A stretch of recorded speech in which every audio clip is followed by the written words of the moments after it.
Hello. Today we are making chocolate cake.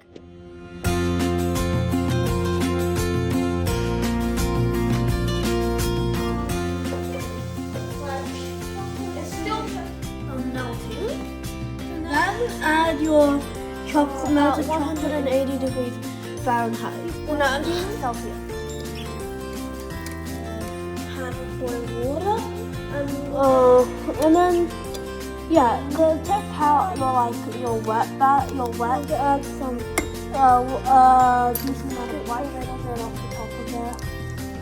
I don't really know whether I need to show that. Make some you can actually make brown sugar just by.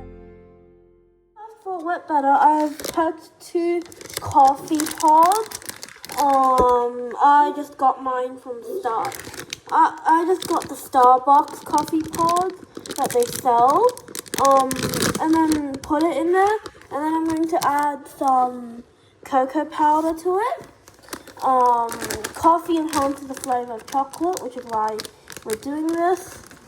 Put as much as you want. Immediately, I'm going to add some boiling hot water to it, which basically extracts some flavor from the chocolate. The reason why we're doing this is because in the end, we want it to be a super strong chocolatey flavor. Then we're going to add some sour cream to it. And then the reason why we do this is because later we're going to add some baking soda. And if you know what happens when you put acid and a bicarbonate together, it basically will cause a reaction that will make the cake like a bit softer and like more tender and more fluffy. Next, we're going to add some margarine into the cake. Oh my gosh, I'm sorry. We're going to add some margarine to it. And then after that, we want to add some, I forgot what it's called, vanilla extract. I don't really know whether I needed to show that or not. Next, I'm going to get 3 eggs and then crack them into the bowl. Now I'm using very small eggs, which is why I'm using 3. But if you have large eggs, then I would recommend just using 2.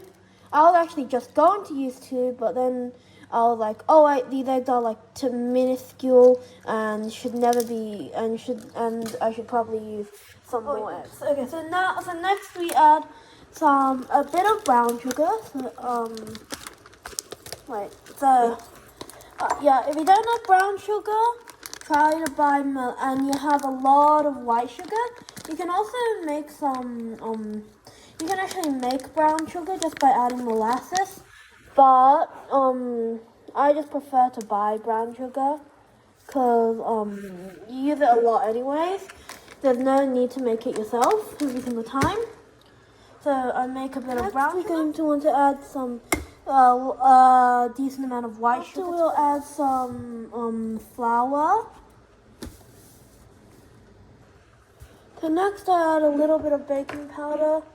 Not too much, I'm going to just scoop a little bit off the top of there. Not too much, but like just a decent amount of baking powder. Then we're going to mix it. Mix all of the together. If you smell your your wet ingredients and it doesn't smell like a really strong chocolatey flavor, you can also add some of the cocoa powder to this mixture. We're going to add this mixture to this, and then we want to whisk it all together. And then keep whisking. And then very soon, it should look like your normal cake batter. If not, remake the dry batter again and add it until it looks like it. All those bubbles on top, that's the sour cream reacting with the baking powder. That will make it very fluffy. And then Yeah, the texture, you want it to be something like this. I'm probably going to add a little bit more flour, but that's enough. And then you're ready to bake it. Now it's time to taste. So I just like to dip my finger in there and then put it in my mouth.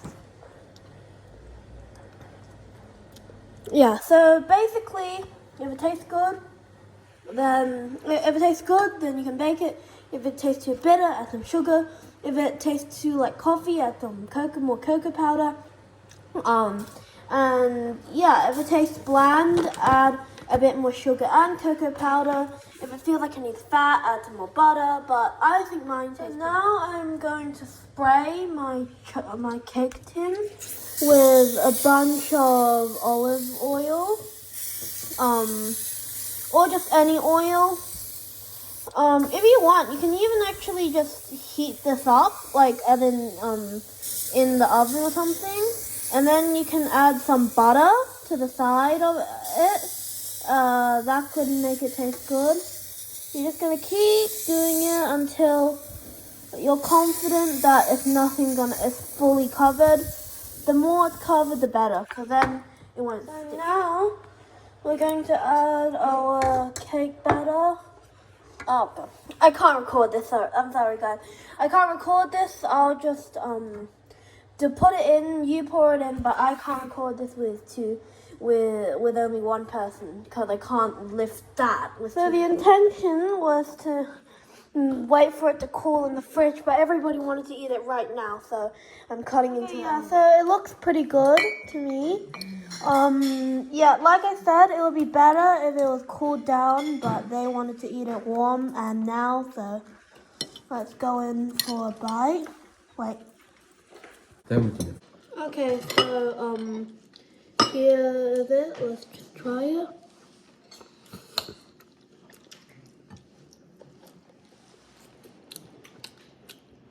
Yeah, it's really, really good. Yeah, Right. I'm sure you noticed I put there's some chocolate shavings on it. You can just, if you want to make something similar, just get a piece of chocolate and use any fruit cutter, like fruit skinner, and skin the chocolate. Amazing.